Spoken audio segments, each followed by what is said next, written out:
Alameda Apodaca is a broad avenue with cobble streets and is one of the most iconic spots of Cadiz. It is a perfect place to walk and relax as you look out over the bay. It dates from 1670, even though it has been refurbished on numerous occasions that explain its appearance today. Built by the sea, facing the old city walls, as you stroll, you can admire the geometric patterns. Enjoy the shade of the beautiful trees that provide the area with rich and colorful vegetation. The street is decorated with glazed ceramics and wrought iron, and the designs of the lampposts are outstanding.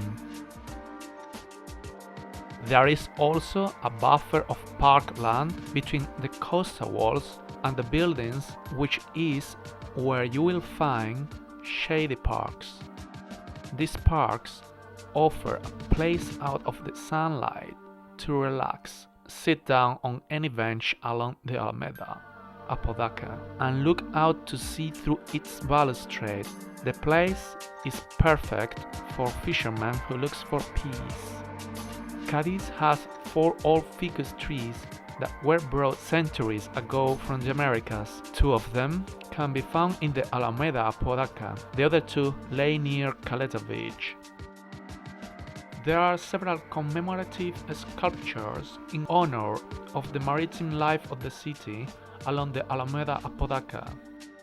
There are other small monuments dedicated to Latin American and figures who participated in the events of La Pepa, first Spanish Constitution in 1812. Genoves Park was built in the late 18th century and has gone through several renovations until today. Genoves Park is delightful and is well looked after by the gardeners. An example is the trees cut into interesting shapes. The park has a more or less trapezoidal form and has its main entrance on the street González Tablas, with direct access to a wide central avenue, divided into 3 blocks by 2 rows of symmetrical parterres, where you can see the corners common American cypress in Central California and date palms between the 2 species. Genoves Park shows many plants that were brought when Columbus' expedition discovered America. Many of the discoveries made by Spaniard explorers were new plants. This garden showcases some of the plants and can be seen more than 100 species of trees and shrubs. One of the favorite places for all visitors is the grotto, a lake with a waterfall where ducks live. From the top of the grotto, you can enjoy amazing sea views from the Atlantic Ocean. Inside the park is the Theatre Pimam, which hosts music concerts in the summer.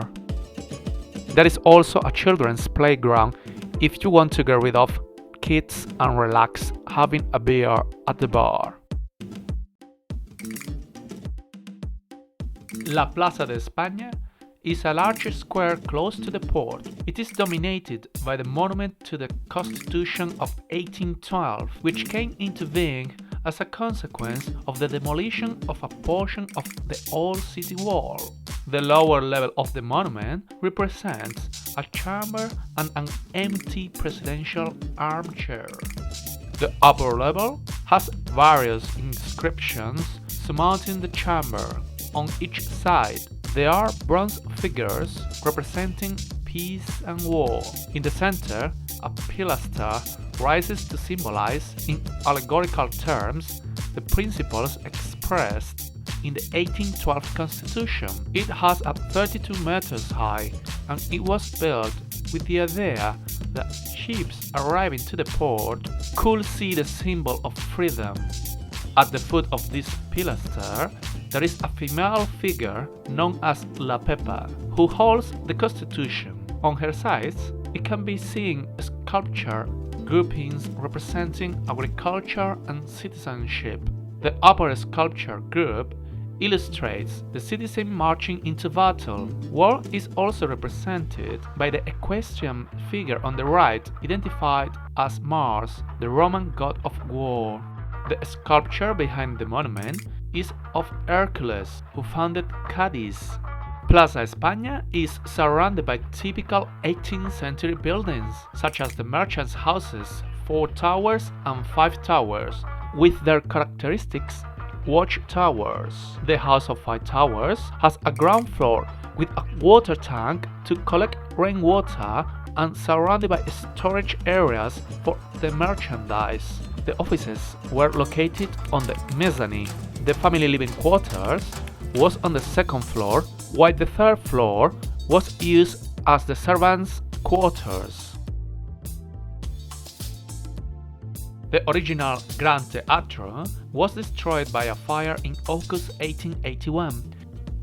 The original structure was constructed with wood. The current theatre was built at the beginning of the 20th century. The outside was covered in red bricks and is of a Moorish revival style. Once inside, you will notice that the theatre is in the form of a horseshoe. In the main facade, there are 3 horseshoe arches, like a triumphal arch. The outside shows red bricks with a white segments in a Madajar style. The theatre is much more modest in its interior materials, rich in color and detail. The ceiling is decorated with a large mural of Life in Paradise.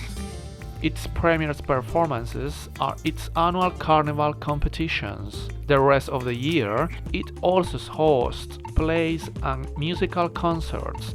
The Cadiz Carnival is known through the world as a huge street party, 11 days of non-stop fun, originality and more than anything else, mass participation. The whole city is transformed, the streets are filled with people with the intention of having a good time and making sure everyone else has a good time singing and enjoying themselves. The Fire Theatre competition sees more than 100 groups taking part, with highlights including particularly the chirigotas. Fancy dress is obligatory at the Cadiz Carnival, at least on the first Saturday. In the 18th century, Cadiz had more than 160 towers, from which local merchants could look out to the sea for arriving merchant ships. These towers often form part of the merchants' houses. The Tavira Tower stands as the tallest remaining watchtower, 45 meters above sea level. The structure of the tower is typical of this type of construction, a square floor plan, 2 stories high and wooden covered ceilings. The Tavira Tower is now open to the public, and you can experience for yourself the feeling of looking out over the city from the lookout point. It has a pinhole camera to project panoramic views of the old city onto a concave disc. The only watchtower that is different in the city is located in the street José del Toro and is the only one with an octagonal floor plan. It's popularly known as La Bella Escondida, the hidden beauty, as it is impossible to see it from street level and you can only look at it from the rooftops of other towers. The Tavira Tower is one of the best places to see it. Cadiz Market lies in the heart of Cadiz historic quarter, very close to the cathedral. It had been an edifice of significant architectural value. Built in 1841, it consisted of a quadrilateral neoclassical Doric portico square. The intervention proposal contains its restoration, the demolition of a central volume, and its replacement by another one which allows appreciating the old building through a contemporary architectural vision. Cadiz Market is the central nerve where locals come to socialize and catch up with old friends as well as they do their shopping. Here you will find fresh meats and seafood, handmade breads, rich fruits and vegetables, local-made cheeses, snails or rabbit. There are also non-food items like clothing and crafts. It is an essential to see the grace of the sellers and the curious sign that they have been placed. Don't make a market trip on Sunday because you will find closed doors. An early tourist attraction is the Roman saltfish factory, which is interesting because you can see how saltfish was made in Roman times, and then see the modern equivalent at the Central Market. Cadiz Cathedral is a Roman Catholic built between 1722 and 1838. It took 116 years to complete, so the mix of styles is evident. Construction began in the Baroque style and was completed in the neoclassical style. There are works of sculpture from the old cathedral in the interior. The towers and the sacristy were the last elements to be built in the 19th century. Particular highlights include the vaults of the high altar and the choir stalls, although the latter were not originally from the cathedral. The church is crowned with a dome of golden tiles, giving an imposing appearance. The famous composer Manuel de Falla is buried in the crypt. The Poniente Tower, located in the cathedral, is the highest tower of Cadiz and offers the best panoramic views of the city and the Atlantic Ocean. Since 2003, Poniente Tower has become a new tourist attraction in the city. The Cadiz Cathedral also has a museum that houses religious treasures, paintings and sculptures, as well as exhibitions of the city of Cadiz. The museum is inside the building called Casa de la Contaduría. Quarter El Populo is the heart of historical Cadiz. El Populo's stone gates were there to bid Christopher Columbus goodbye as he left the Cadiz harbor on his second trip in 1493. During the 17th and 19th centuries, the quarter was booming thanks to its proximity to the port and because many wealthy families call it their home. All narrow cobblestone streets were overlooked by tall ancient houses, tables and chairs spilling out of the bars onto the streets. One example is the Admiral's house, which is indeed a palace. Its facade is made of Italian marble. Its front gate is also spectacular. Unfortunately, you can only admire it from outside because it's a private residence. El Arco de los Blancos is the gate to the Populo district, built around the beginning of 14th century, and it was the principal gate to the medieval town. Close to El Populo are the ruins of a Roman theater. It was only discovered in 1980, but it is believed to have been built in the 1st century before Christ. The church is actually the original Cadiz Cathedral. Before the new cathedral was built, its name is Santa Cruz Church.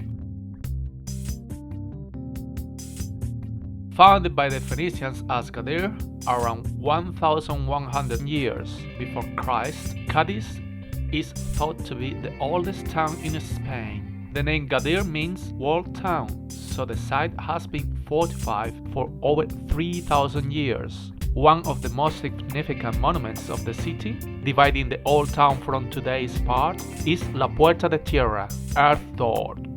The tower was built in late 1950s to operate as a tower of the telegraph between Madrid and Cadiz.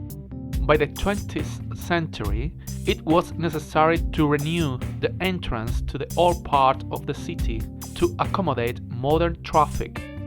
Today, the two side-by-side arches cut into the wall serve as one of the primary entrances to the old city. You can climb to the top of the tower, and there is an audio-visual display about the city's history, while the virtual hall recreates the 18th century Cadiz. Victoria Beach is immense and stretches to the end of the town. It is generally very wide, although it becomes narrower upon reaching the beach of Santa Maria del Mar. Although it is really one long beach, it has three names: Cortadura, Playa Victoria, and Playa Santa Maria. There are multiple access points by ramp or steps. The promenade follows its course, skirting along the entire of town's coast. The walk has sections which are extended with benches and some seasonal kiosks. The beach has all the services and facilities: beach terra bars, American football posts, rugby, easy access, as well as a wonderful choice of restaurants on the promenade. It has a diving area as well. This beach has earned many years the Blue Flag, several quality certificates due to its neatness and consideration of best urban beach in Europe. The City Council organizes numerous activities in its endless sand, like gymnastics or games in the morning or outdoor movie night. Every month of August is the traditional barbecue Carranza trophy, so overnight the beach is filled with thousands and thousands of people to stay up all night eating and drinking with non-stop. Cadiz is compared with La Havana due to its landscape. One example is a walk along the waterfront of Cadiz from La Caleta at Southfield, where visitors will evoke the image of Malikan in La Havana. The James Bond movie Die Another Day filmed a sequence in Cadiz.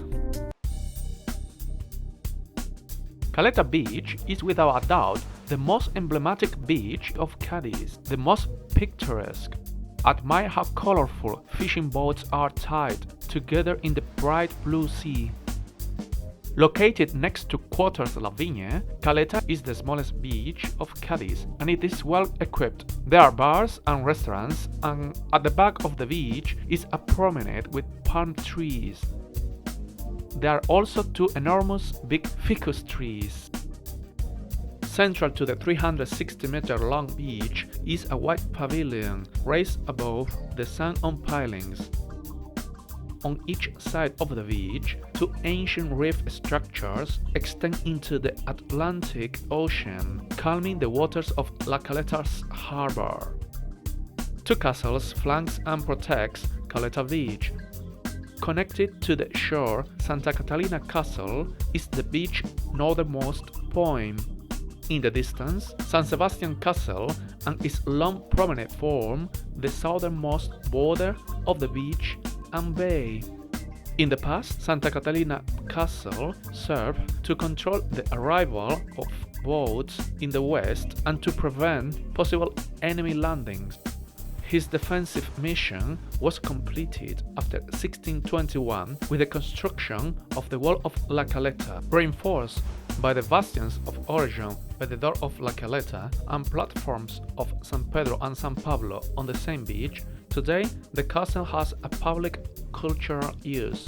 San Sebastian Castle is a fortification located in an island 500 meters away from the coast. It is connected to the city through a jetty that provides pedestrian access to the fortification. During history, it has had the role of surveillance and communication, controlling the access to the bay through the Caleta. The shape of the island has dictated its irregular polygonal form.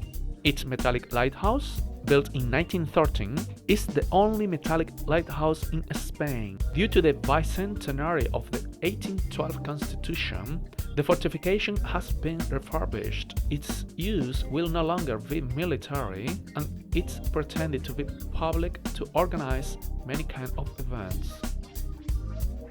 Caleta Sunset is one of the wonders of this world. Its peculiar red and orange colors and the contrast of the sea with the moon are unique. Taking a seat at the bar and enjoying a gin and tonic while you witness the Caleta sunset and listen to the breaking of the waves is priceless.